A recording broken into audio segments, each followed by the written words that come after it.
हमने ये कल देख लिया था बेटा। अगर सिस्टम लेना है आपको F equal to m a apply करने के लिए, तो आप क्या लेते हैं कि हर पॉइंट का एक्सेलरेशन सेम होना चाहिए। ठीक है, हर पॉइंट का एक्सेलरेशन उस सिस्टम के सेम होना चाहिए। उसको आप अभी F equal to m a के लिए सिस्टम ले सकते हैं। तो सबसे पहला स्टेप यही है, जब भी आप एनएलएम से किसी प्रॉब्लम को सॉल्व करने जाएंगे, क्या करना है आपको, सिस्टम बनाने हैं और इक्वेशन बनाते चलना है। जितने आप सिस्टम लोगे उतनी इक्वेशन बनती चली जाएंगी। ठीक है, बट सिस्टम लेने में आप ध्यान रखेंगे कि आप उसी को सिस्टम लें जिसमें कि हर पॉइंट का एक्सलरेशन सेम हो। दो पार्टिकल है, मान लो एक ईस्ट में जा रहा है, एक ईस्ट में वेस्ट में जा रहा है, तो आप उनको सिस्टम नहीं ले सकते। ठीक है, और दूसरा स्टेप रहेगा आपका फोर्सेस आपको आइडेंटिफाई करने हैं। ठीक है, ये अभी बताता हूँ कैसे कैसे फोर्सेस होते हैं। ठीक है ना, हर फोर्स के बारे में पढ़ेंगे अभी अपन, कैसे उसको अप्लाई करना है, क्या उसका मैग्नीट्यूड होगा। तीसरा स्टेप रहेगा आपका फ्री बॉडी डायग्राम ड्रॉ करना। ठीक है, थर्ड स्टेप आपका रहेगा फ्री बॉडी डायग्राम ड्रॉ करना, और आपको एक्सेस ड्रॉ करनी है। और फोर्थ रहता है आपका ड्रॉ द एक्सलरेशन डायग्राम। अगर आपको एक्सलरेशन पहले से पता है तो ये फोर्थ स्टेप आ जाएगा पिक्चर में। ठीक है, और फिर फाइनल आप क्या करेंगे, इंडिविजुअल एक्सेस के along F equals to m a करना है। ठीक है, इंडिविजुअल एक्सेस के along F equals to m a apply करना है। तो बार बार आपको प्रैक्टिस अब इन 5 स्टेप्स की करनी है धीरे धीरे। ठीक है, तो शुरू में आप बिल्कुल स्टेप वाइज चलेंगे, धीरे धीरे आपको अपने आप आदत हो जाएगी। तो स्टेप्स फिर आपके एक बैक माइंड पे हमारी चीजें वर्क करती हैं, कुछ उसमें चलेगा और आपका सॉल्यूशन आगे चलेगा। बट शुरू में आपको प्रैक्टिस करनी है, जिससे हमेशा वो बैक एंड पर आपके वो चलती रही प्रोसेस, जिससे आप गलती ना करो कभी। ठीक है, तो जो फोर्सेज में आपको स्टेप 1 क्लियर है बेटा सबको, जो हम किस तरह से सिस्टम लेंगे, with a condition that every point of the system must have same acceleration. Forces आप किस तरह के लगाएंगे अभी देखो। देखो, ये नहीं कह रहा है कि दुनिया के फोर्सेस को आप दो कैटेगरी में ऐसे डिवाइड कर दो। ये जस्ट हम F equal to m a को लगा पाए समझदारी से, उसके लिए कैटेगराइजेशन है। नहीं तो जो फोर्सेस होते हैं दुनिया में 4 तरीके के होते हैं।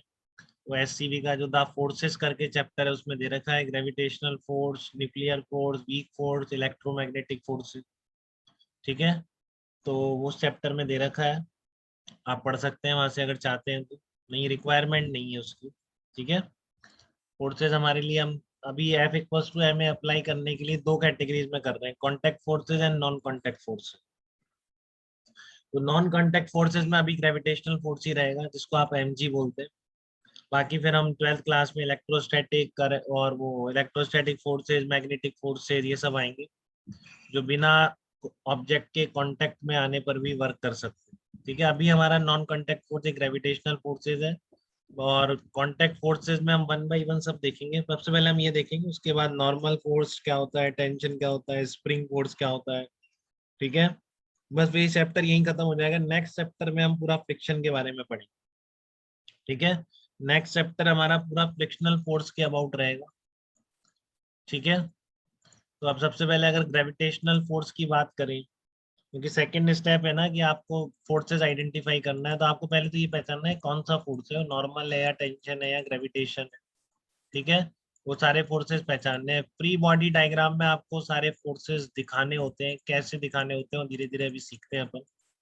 ठीक है, तो सबसे पहले ग्रेविटेशनल फोर्स की बात की जाए, तो ग्रेविटेशनल फोर्स क्या होता है, वर्टिकली डाउनवर्ड डायरेक्शन में लगता है बेटा हमेशा। ठीक है ना, अभी आपका ग्रेविटेशनल फोर्स क्या रहेगा, ये ग्रेविटेशन नाम का चैप्टर आएगा, वहां पर आप toward the centre of earth लगाएंगे, जैसे कोई सैटेलाइट है उस पर फोर्स, बट वो उसी चैप्टर में होगा, वो क्लियरली आइडेंटिफाई होगा। ठीक है, लेकिन उससे पहले हमारे पास नॉर्मल ऑब्जेक्ट है, इंक्लाइन पर जैसे ब्लॉक आ रहा है, तो उस पर एमजी हमेशा वर्टिकली डाउनवर्ड डायरेक्शन में। ठीक है ना, हमेशा क्या रहेगी, वर्टिकली डाउनवर्ड डायरेक्शन रहेगी। क्लियर है आपको ये चीज। तो मान लो आपका इंक्लाइन प्लेन है, ये ब्लॉक है। ठीक है, तो इस पर एमजी आप कैसे लगाएंगे, डाउनवर्ड डायरेक्शन में। और ये दो कंपोनेंट बहुत फेमस कंपोनेंट है एमजीज के, जो कभी भी अब आपको ऐसा ना करना पड़े कि एमजी लगा रहे हैं फिर 9, जैसे ये 90 एंगल हो गया, ये थीटा 90 माइनस थीटा और ये थीटा हो गया, तो एमजी का ये कंपोनेंट आ रहा है m g cos theta, and down the plane या अलोंग द इंक्लाइन आ रहा है एमजी साइन। ठीक है, तो ये हमेशा अब आपको याद हो जानी चाहिए बेटा, कैसे भी वेज रखो, ऐसा नहीं इसी डायरेक्शन में रखो। ठीक है, आपका वेज कैसे भी रखा हो, आपका जो फोर्स आएगा mg, ठीक है ना, वो mg फोर्स हमेशा ये ऐसे ही रहेगा कि अलोंग द, इसमें आप इधर ऐसे रखा होगा तब भी यही कंपोनेंट आएंगे, ठीक है ना, उसमें कंफ्यूज नहीं होना है कि अलोंग द इंक्लाइन कितना आएगा, mg sin थीटा आएगा, ठीक है, और परपेंडिकुलर टू दिस वेज कितना होगा आपका इस लाइन के अलोंग, ये वाला कितना होगा, हाँ mg cos थीटा है, ठीक है। तो ये हमेशा ही रहते हैं along the incline mg sin theta and perpendicular to the incline mg cos theta, तो ये बहुत ज्यादा यूज होता है। अगर प्लेन सरफेस पे रखा है तो सिंपली आप डाउनवर्ड डायरेक्शन में mg अप्लाई करो, ठीक है। अब हम नेक्स्ट फोर्स के बारे में पढ़ेंगे, नॉर्मल फोर्स कैसे अप्लाई